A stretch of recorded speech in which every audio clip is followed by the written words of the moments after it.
So over a month has passed since my last AFL full mock draft, and I think it's time for another one.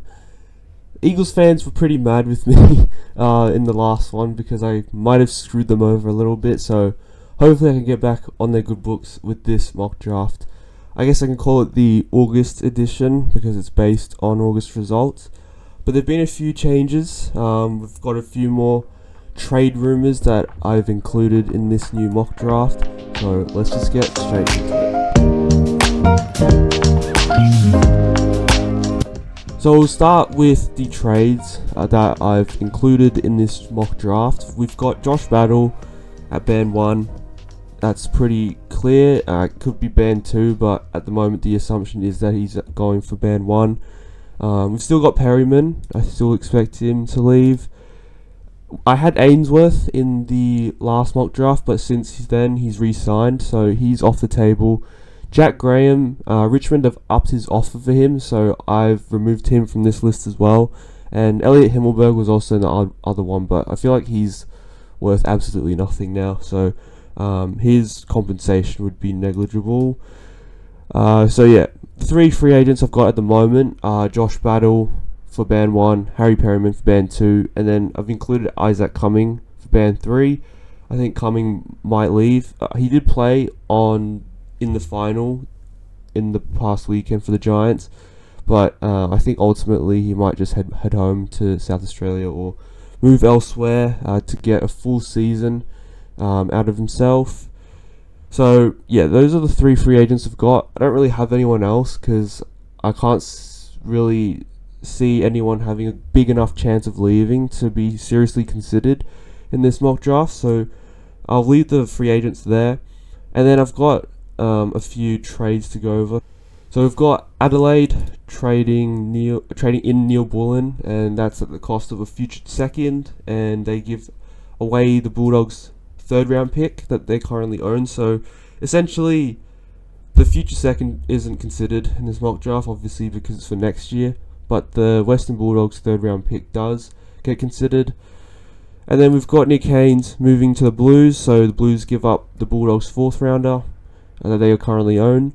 We've got Jack Carroll leaving along with the future 4th tied to the Blues, and they get West Coast future 3rd. Noble to North Melbourne. You can probably read over these trades. I'll just go over them. So, and then Richards to Port Adelaide.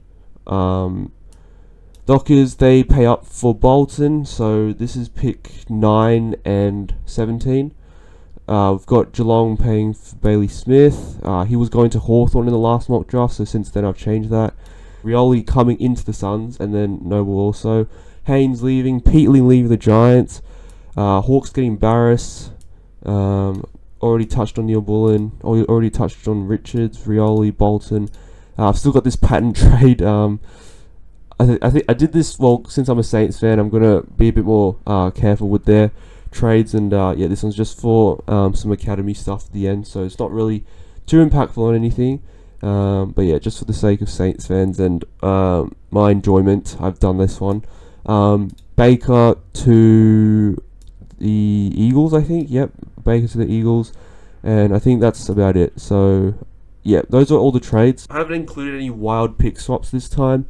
I do have a live trade that I will touch on when I get to that pick. But yeah, those are the trades. So let's just get straight into the draft. So Richmond still hold pick 1, and I've still got them taking Finn O'Sullivan here.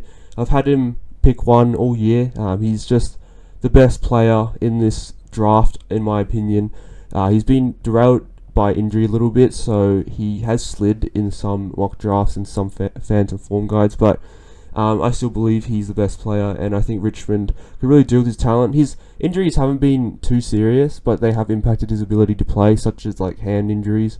So I still think once he fully recovers from these injuries over the off-season, he'll be a really good midfielder for the Tigers, and he's a bit of a different midfielder to the likes of Taranto and Hopper in that he's kind of like Sam Walsh, gets around the ground a bit more mobile, while you've got Hopper as the inside bull, and then Taranto's kind of and also kind of hybrid inside bull mixture, as well as like an aerobic beast. So yeah, I think O'Sullivan fits in well into that midfield.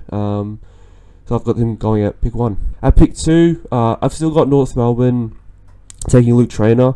I still think this is a bit of a reach, and I do expect North Melbourne to trade down, but at this point I'm not entirely sure who would trade up to pick 2, so I don't really want to compromise the legitimacy of this draft purely just to help North Melbourne out. So yeah, especially since they're completely likely to just keep their pick and reach a trainer, since they've already got a really nice young core and don't really have too many needs. Maybe some key forwards, but we'll touch on that later. But yeah, Luke Trainer, he's probably the best key defender in this draft pool. He's not really a lockdown, but he's a intercepting, elite interceptor, good ball user, more like John Ridley, James Sicily type, and I think he'll fit into North Melbourne's defence for the next decade really well, and I think this is a great pick for them. So I had the Eagles trading pick 3 out in the last mock draft, and that's what I got a lot of criticism for, but yeah, I fixed that since then. Yeah, I did think the Eagles got a bit scammed in the last mock draft, but yeah, it was a bit of a tough gig trying to get all the trades. Eagles hold their pick 3, and yeah, I think Draper is a really good fit for their midfield. He's got that burst, he's good at spreading. I think that, yeah, Eagles obviously have Reed, and they've got Jimby. I think he bit 50-50 on whether he moves into midfield because he's been doing well in defence. They've got Hewitt to come back from injury. They've got a few other kids as well, so they've got a promising engine room there, and Draper kind of just provides that point of difference, able to win a clearance and really burst at the front of the stoppage, which they don't really have at the moment. I think he's pretty similar to Hewitt in a way, but Hewitt can obviously play a bit more forward, so I guess it's up to Eagles list management whether they want to take someone who's a bit similar to Hewitt and play Hewitt forward a bit more. At pick 4, I've got Adelaide bidding on Levi Ashcroft. So yeah, Ashcroft has had a really good past month in the under-18s. He obviously had that massive performance in the VFL as well. And I think the Crows would just like a player like Ashcroft, so they would just put a bid on him, make Brisbane pay up. But yeah, obviously Ashcroft is a gun. He ready-made for the AFL, and the Lions are really lucky and fortunate to have him for free, basically. So yeah, he goes at pick 4. And the Crows, with their own pick, will take Sam Lawler. So this might be considered a bit of a reach as well, but I feel like Lawler is a really good fit for the Adelaide midfield. They've obviously got Dawson. They've got a few runners as well in there. They've got Zach Taylor, who's emerged recently. He's got that speed. They've got Rankin. They've got Rochelle, who might move through the midfield eventually as well. So yeah, Lawler is that really big body who can break tackles. And I don't think the Crows really have that explosiveness in their midfield going forward. They have Edwards, who's developing, but yeah, we haven't really seen much of him in his debut year, so hopefully he gets more opportunity next year. They've got Sam Berry, but I don't really... Sam Berry's got a similar build, but I just don't think he has that explosiveness, so yeah, I do think Lawler is a bit different in that regard. So I think it's a good fit for Adelaide. I've got going at pick 5. Then at pick 6, Melbourne are on the clock, and they get a really good slider in Jagger Smith. So I think I had Jagger going at pick 5 in the last mock draft to St Kilda. But yeah, Melbourne get him at pick 6 in this case. He could easily go at pick 1 to the Tigers, but considering the sort of needs of the clubs above Melbourne, Jagger has slid down a little bit, and I think they'll be very happy to pick him up here. They obviously need to restock their midfield with Oliver kind of on the ropes at the moment, Viney getting towards the end, and then Petrarca with that injury and also kind of getting a bit older now, approaching the 30s. So I think Jagger, a huge accumulator, he'd really help the Demons get their contest game back in. Obviously he's a bit of a smaller body at the moment, so he might take a bit of time to fit into AFL level, but he certainly didn't look out of place at VFL, so yeah, we'll just have to wait and see how he goes. Then at pick 7, we've got Richmond on the clock, who are using their Daniel Rioli pick. So I've got them taking Murphy Reid here. I think Reid is just a really classy midfielder. He's got probably the best hands in the draft crop by far. He's, I think, a good fit for the Richmond midfield alongside O'Sullivan. So at this point, they'd have Taranto, Hopper, O'Sullivan, and Reid. I think that's a really good mix of midfielders. Yeah, Reid's just a really good ball user. He knows how to get into the right spots, and he can also go forward to kick goals. I think he'll start his career at half back because he's probably just a bit underdeveloped physically for midfielder at AFL level. So he could fill a hole for Rioli in the short term, and then eventually move into the midfield. So I think this is a good pick for the Tigers. At pick 8, I've got St Kilda bidding on Leo Lombard.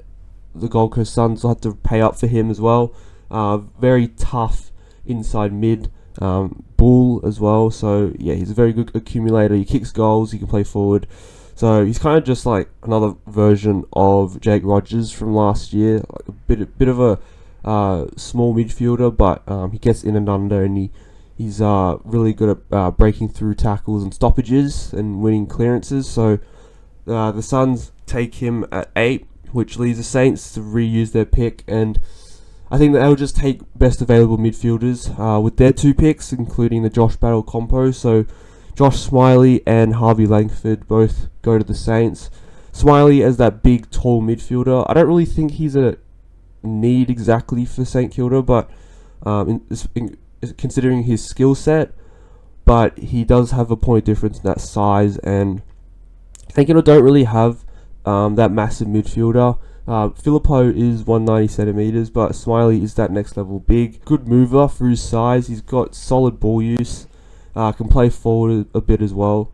Just a contested beast. So he'd really help out St Kilda's contest work, which has been a bit of a weakness for them for a couple of years now. So I think Smiley is ready-made for AFL as well. So could easily start round 1 and make an instant impact. As could Harvey Langford. Exceptional runner. He's he plays a lot better than what his testing results suggest in terms of his physical attributes, because I guess he knows how to use his legs.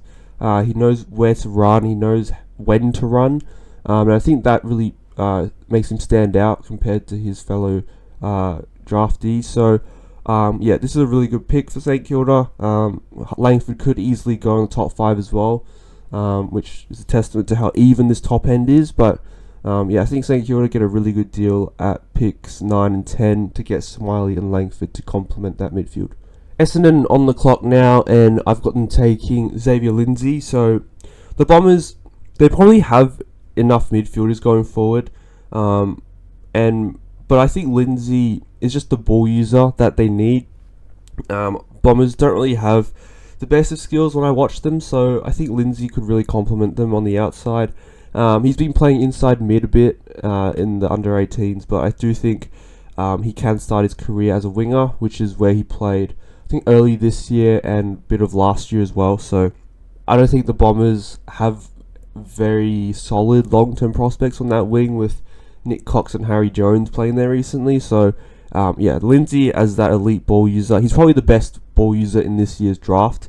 Has been considered that for months now, like since the start of the year. So clearly the best user. Bit of Nazire Wangani Miller about him. Bit more physically mature, but bit less of that candy selling. He's just, forward running, forward kicking, progressive player, and I think the Bombers could really use with a damaging, lethal left boot like his. Then at pick 12, Richmond back on the clock. This pick is from Fremantle for Shai Bolton, and they've got them taking Harry Armstrong, who's probably the best key forward in this year's crop. He really had that breakout performance for Metro in the champs, and I think Richmond could really do with a key forward like him. He can probably play as a third tall, second tall, or even a primary tall in the long term. So very versatile key forward. He attacks the ball really hard. He's really good on the lead. I guess Richmond might want a contested marking beast at some point. I think Armstrong is capable of that, but he's just maybe slightly a bit small for that, 195 centimeters. But if he builds his body up, he can definitely take that game to the next level. So yeah, on the lead, really good. And if the likes of O'Sullivan and Reed are delivering it to him long term, the Tigers could have a really nice duo trio going forward there. Then the Dockers at pick 13, Bo Allen. So local product. I guess I might cop criticism just for the sake of taking a local product for the WA team, but I do think Allen is worthy of a pick 13, and I think he does fit Fremantle quite well. He can play midfield, he can play halfback, he can play wing. I think Freo could do with a winger or even a halfback. He's obviously good size at 191 centimeters. Solid ball user, and he's a good contest winner as well. I think eventually he can move into the midfield and plays that tall winger. Maybe free up Young to play a bit more forward as a damaging half forward, midfield, forward centre player. And then Allen is that kind of Jordan Dawson type who kind of plays defensive midfield and allows Sarong and Brayshaw to get more on the attack. Then at pick 14, Toby Travaglia lands at Carlton. So he's been playing for Carlton's VFL side. That's not the main reason why I've got this pick going, because I do think Carlton can benefit from his speed off half-back or even through the midfield eventually, or even on the wing. He's probably the most dynamic player in this crop with his leg speed. He's a solid user as well. He's good height at 187 centimeters, and he's very aggressive, so very competitive player. I think he's very unlikely to not succeed at AFL level. He's got a very low bust factor. He loves taking the ball forward. I think Carlton could do really well with him at pick 14. Then the Tigers back on the clock. They take Joe Berry, small forward. I think Tigers have been trying to persist with Noel Cumberland for a long time, and he's just not worked out. And I think Berry is a perfect replacement for him. X Factor small forward, probably the best small forward in the crop alongside Kako. And he's got X Factor, he can take an overhead mark, he can roll through the midfield. This one's a very high upside pick, and I think the Tigers will be very happy to have him. Then I've got the Giants taking Isaac Kako, or bidding on him, and then Essendon obviously match for him. I think this is just a very straightforward pick. Suits their forward line. They haven't really been able to find a long-term small forward to persist with. They tried the Davey brothers. I don't think they've tried Jaden yet, but Alwyn hasn't really worked. And they've tried Menzie, etc., and they really haven't worked either. So I think Kako does fix that need for them going forward, and they have priority access to him, so why wouldn't they take him? Then the Giants, with their own pick, take Taj Houghton. I don't think the Giants have any major list needs, so I think they'll just take best available, and I guess the most high risk, high reward player, and that is Taj Houghton here. He could go a lot earlier, but at pick 17, I think this is a bargain for the Giants, especially if Houghton gets over his injuries and then really brings his talent out next year. I think we could really see a bargain here next year, as early as next year. I think he's ready made for AFL with the way he plays. Maybe could be detrimental to the fact that Giants have so much talent that he won't get into the side and will be made to develop in the VFL, kind of like the league has since last year. So but I think this is a very good pick for the Giants going forward. Good overhead, good mover, good midfield craft, and damaging forward to centre. So everything you want in a forward half player for the Giants. Then the Bulldogs on the clock. I think this is with the Bailey Smith trade, and they take Harrison Oliver, All-Australian halfback in the under 18s, and I think he's the Bulldogs. I think they do need a halfback. They've obviously discovered Bramble and recruited Caulfield as well, and obviously Dale. But I think they're losing Caleb Daniel in this off season. So I think Oliver is a good long-term prospect for them. They don't really have any pressing needs. They could take a key back here, but there aren't really any that are that enticing around this range. Maybe Matt Whitlock, but they've also move Rory Lobb to defence with success. So, halfback sounds good at this point in the draft. So, Oliver, he's a good rebounder. He's good at intercepting as well, but mainly a good ball user and takes the game on. So, line breaker for the Dogs again alongside Bramble going forward. Then the Tigers again on the clock. They have so many picks, but Joe Shanahan this time lands at the Tigers. So alongside Harry Armstrong, this is going to be a very potent duo going forward. This could end up like being like the Harry Mackay and Curnow of Carlton. So this duo is going to be very damaging.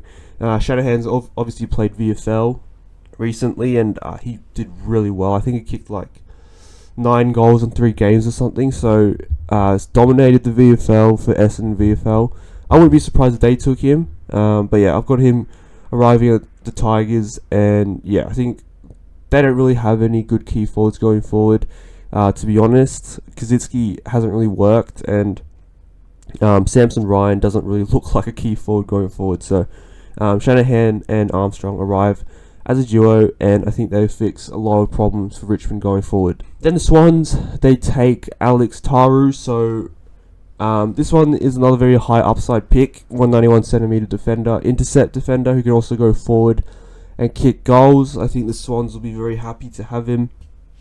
Could end up being a Rampy replacement, but also could help their forward line a lot. They have Marty and Logan McDonald at the moment up forward. They don't really have a third tall. I guess they kind of play Heaney and Hayward in that role. McLean, I guess. But I think Taru, as a versatile swingman, could really benefit their list build going forward. They obviously, as the minor premiers, don't really have any pressing list needs. So I think this is a good pick for them. Then at pick 21, I've got the Swans bidding on Sam Marshall. So yeah, he's had a great season in the under-18s for Brisbane, and I think this is a pretty straightforward pick for them. Just another academy player, winger, who's just a solid, productive player, good ball user, and accumulates the ball quite well. Then the Swans back on the clock. They take Cooper Hines, so he's kind of another X-factor forward half player that really suits the Swans' game style.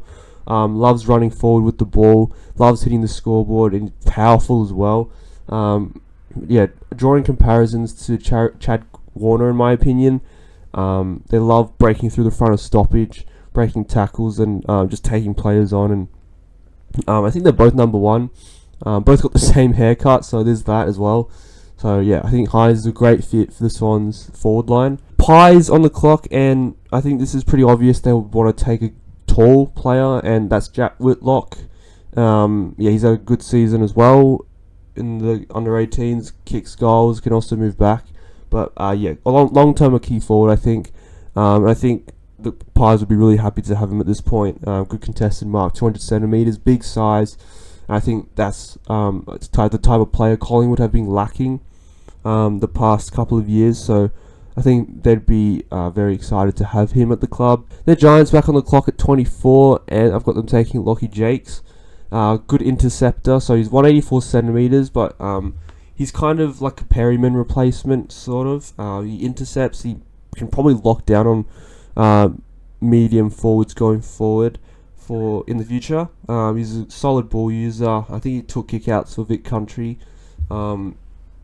So yeah, obviously you can trust him with ball in hand. Very good high averaging interceptor, so kind of solidifies that GWS backline for the long term. Then we've got the start of round 2, so this is all the second round picks. I'll probably try and get through these a bit quicker. So Tigers take Tom Gross with the second round pick at pick 25, midfielder who was played out of position a little bit in the champs, so didn't really get to show off his attributes as a contest winner. So I think this is a bit of a bargain for the Tigers in the second round, similar to the likes of Devon Robertson in the past, and then Matt Johnson as well as the first pick of the second round that slid out of the first round.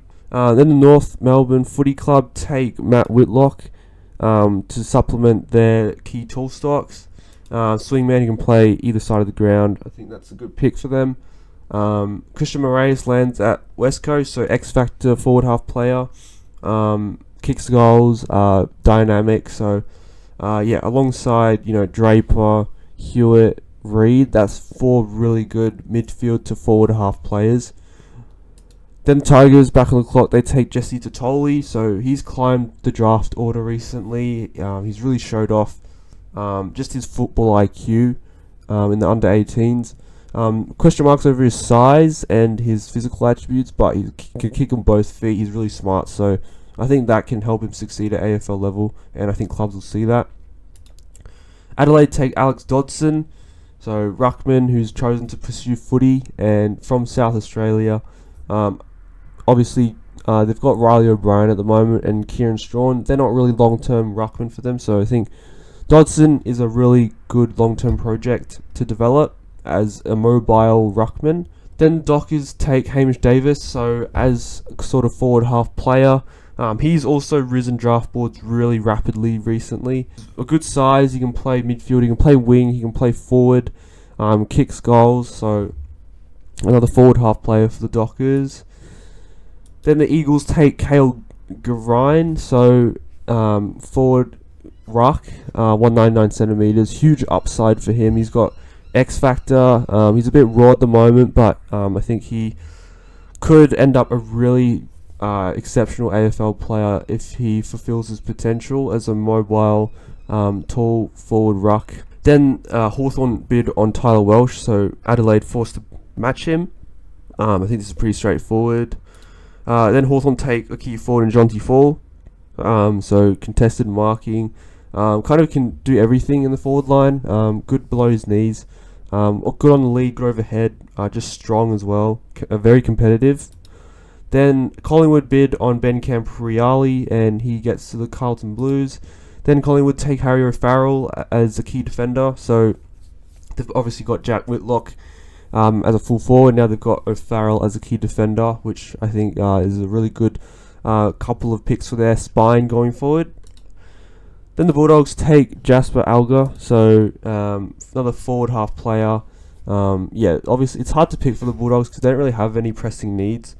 So yeah, I've got them taking Alga. Then the Saints take Tom Sims, so I had this pick in the last draft as well, but I think he's a great fit for them. As a key forward who can also roll through the ruck eventually to support Marshall and potentially the likes of Heath and Keeler going forward. I've got Logan Smith being direct bidded on by the Giants. Obviously this probably won't happen in the open pool, but just to make things easier, I think Logan Smith gets the Giants, has that academy ruckman. Then the Giants take Pat Reshko. He's a winger. I think this is a bit of a needs pick for the Giants. They haven't really settled on a long-term winger, I don't think. I think Ward's been playing there recently, so I think Reshko is a good replacement for him.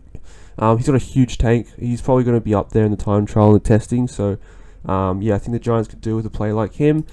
Then Geelong bid on Cody Anderson. I think I had Anderson going to Geelong in the last draft, and I didn't realise that Anderson was in Hawthorn's academy, so I got him arriving at the Hawks. Then the Cats take Xavier Ivicic. I think it's a good fit for their midfield going forward. He's a good accumulator, gets around the ground, can also play forward. Then the Pies take Archer Day-Wicks as a small forward. X Factor, good overhead as well.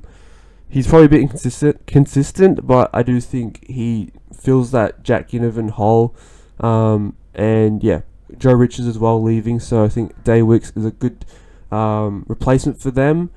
Then the Demons take Noel Mraz, so a key defender. I think they don't really have any long-term key defenders, if I'm not mistaken. So I think Mraz is a good pick for that. Good lockdown 1v1 defender. Then in round 3, we've got St Kilda on the board taking Zach Johnson.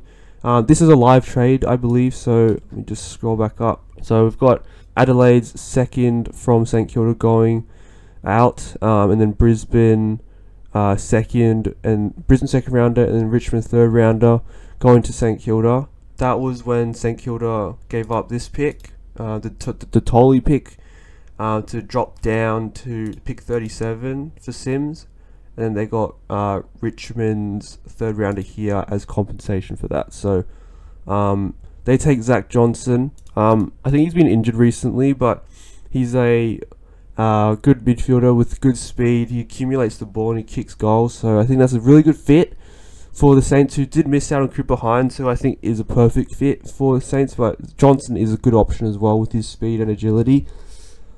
Then the Kangaroos on the clock, so they take Josh Murphy, third tall, X Factor, probably a bit undersized, but considering they pursued Membry, they obviously have a need for that.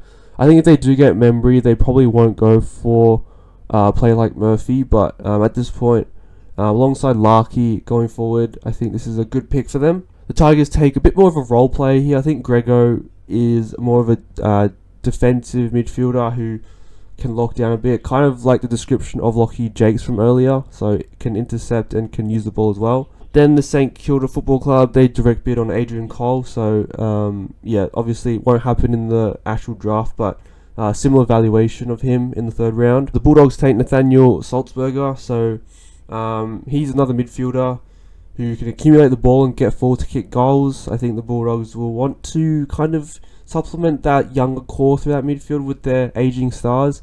And I think, yeah, Salzberger alongside Sanders could be a good duo going forward. Question marks over Salzberger's athleticism, but can't go past his ability to win the ball. Then the Demons take Bailey McKenzie, so he's key forward for the Dragons, who is a bit undersized as well, but he's a good third tall.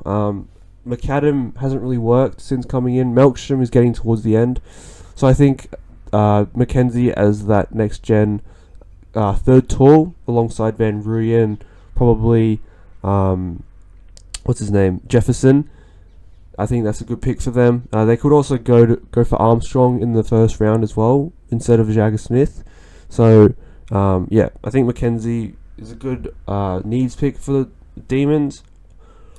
Then the Suns take Lucas Tovey as a fullback, so obviously they don't really have any list needs. They've got Lombard already in this draft, so I think they'll just take a role player in the fullback position. Collins is, I think, 32, signed up for, I don't think he's re-signed yet, but he's trying to get maybe a 3-year deal and they're only offering 2, so yeah, Tovey, a good long-term project for them. Another lockdown fullback, but I think the Suns, that's the one position I think the Suns could do with a bit more support in.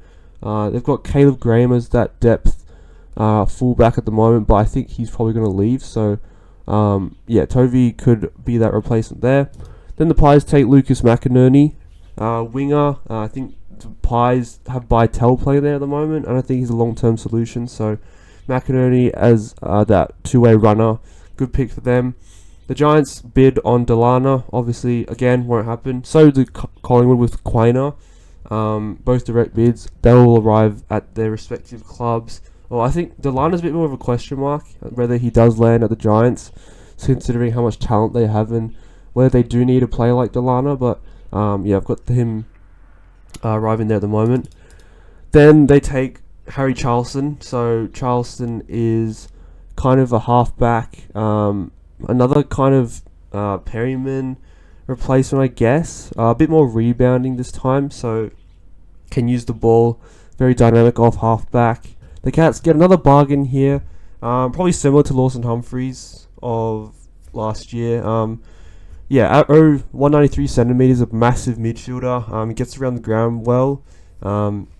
Yeah, has thrived as an inside mid after a move mid-season, so bolting out draft rankings, could easily go in the second round, but I guess the Cats land another bargain here. Then Port Adelaide on the clock, they take Phoenix Hargrave. So he's another midfielder who's great at ball winning. He's played VFL alongside Draper, I believe. So obviously can play at that senior level. Just his athleticism again is a question mark with the modern game being so fast, whether he can keep up with it. But yeah, I think this is a risk worth taking for the Power, especially late in the third round. Then the Swans take Joel Cochran, so another direct bid. Adelaide take Angus Clark, so another good defender for them, who could eventually move into the midfield. This could be another absolute bargain who slid down the draft order. He could easily go in the 20s as well, but just haven't seen a fit for him earlier on. The Tigers take James Barrett, so key forward again. It's just 3 key forwards now, but I do think Richmond really need to stock up in this area. considering the lack of depth they have there and the lack of talent. So Barrett is a good goal kicker. He can do kind of everything. He can lead, he can take contested marks. He's just a bit undersized. So good pick for the Tigers alongside Armstrong and Shanahan. I think Shanahan at 194, Armstrong at 195, and then Barrett at 193 could be very potent. Maybe missing a 200 centimeter player, but they could probably address that later on. Then North Melbourne take Oliver Warburton, another one of these high accumulating mids. I think he's good depth for the Kangaroos, good upside as a contest winner.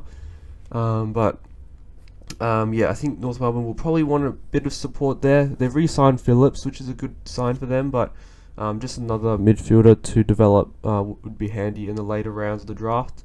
I think they could easily pass on this pick. But what's the point in passing? It's exciting to take a player.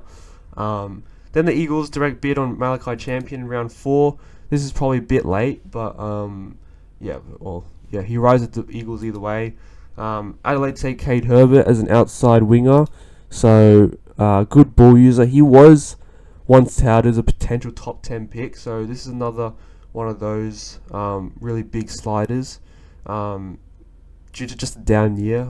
If he fixes his, physicality and just his prolific ball winning, could easily become a very good player at AFL level. Then D's take Luke Urquhart, so another midfielder who is good at accumulating but just doesn't have that sort of elite athleticism, which is why he slides. Another similar to the reasoning behind North Melbourne, just some more midfield depth to develop. Then the Blues get Lucas Campriali, pretty self-explanatory. Fremantle will take Damon Hollow as a high-productive winger. North Melbourne take River Stevens, direct bid. Carlton take Ben Hopkins, 190cm defender who can also play as a winger. I think he's a mature ager, so probably ready for AFL. And the Blues, they don't really have too much cover in that sort of role as a tall winger for Akers, and then also across half back. So it could be a good pick for them in terms of list needs. St Kilda direct bid on Elwood Peckett, who's rising off draft boards as well. I don't think we had him picking him in the last Phantom Draft, so he's put himself in draft calculations, especially with that 5-goal performance in the Talent League recently. Then we've got clubs passing now, so this is the point of the draft where things start to die down. St Kilda that take their NGA products in Lennox Hoffman. Good lockdown medium defender. We keep passing. Eagles take Gabriel Stumpf as a key forward. 196cm. He's got good goal scoring ability. He's good on the lead. So I think, another good development project for the Eagles. Passing. Essendon take Jaden Ewan as a academy player, I believe. Collingwood take Doug Kerr as direct bid. Hawthorn take Ned McGuinness. And Bulldogs take Clancy Dennis as a key defender. I think this could be a bargain pick as well. One of those late defender picks who blossom at AFL level. I think like all the elite defenders in the AFL are late picks, like Wilkie, Andrews, Collins. Who else is there? Well, I can't think off the top of my head. Wiedering is like the only one at pick 1 who was an early pick, but the others were all late picks. So this could be another one of those. I think he was all Australian at fullback, so 194cm. A bit undersized, which is why he does slide. But if he does develop his defensive craft going forward, he could become a very good AFL defender. And passing with the last pick of the draft, Port Adelaide take Benny Barrett. So I think Port Adelaide might take Louis Montgomery here, but I think he's more likely for the rookie draft. Benny Barrett is just a small forward who could probably replace the likes of Francis Evans going forward, Jed McEntee. So bit of an X factor, small forward. He can also pressure. I think he's got a bit of upside there. So that does it for the full mock draft. Just wanted to give a detailed description of these players who your clubs could pick. Again, the disclaimer, like this draft isn't really too much on the specific player the club will take, rather trying to get a gauge of the ranges of each player, so you can kind of look at the players around your club's pick and pick them yourselves, I guess. So if you enjoyed the August edition of the Phantom Draft, make sure to leave a like on the video. Make sure to comment your thoughts on your club's draft tour, whether you would be happy with this, and comment on your trades as well to give me some feedback on how well or how shocking I've done on them. Make sure to subscribe to the channel for future AFL content and incl content. I'll see you guys in the next video.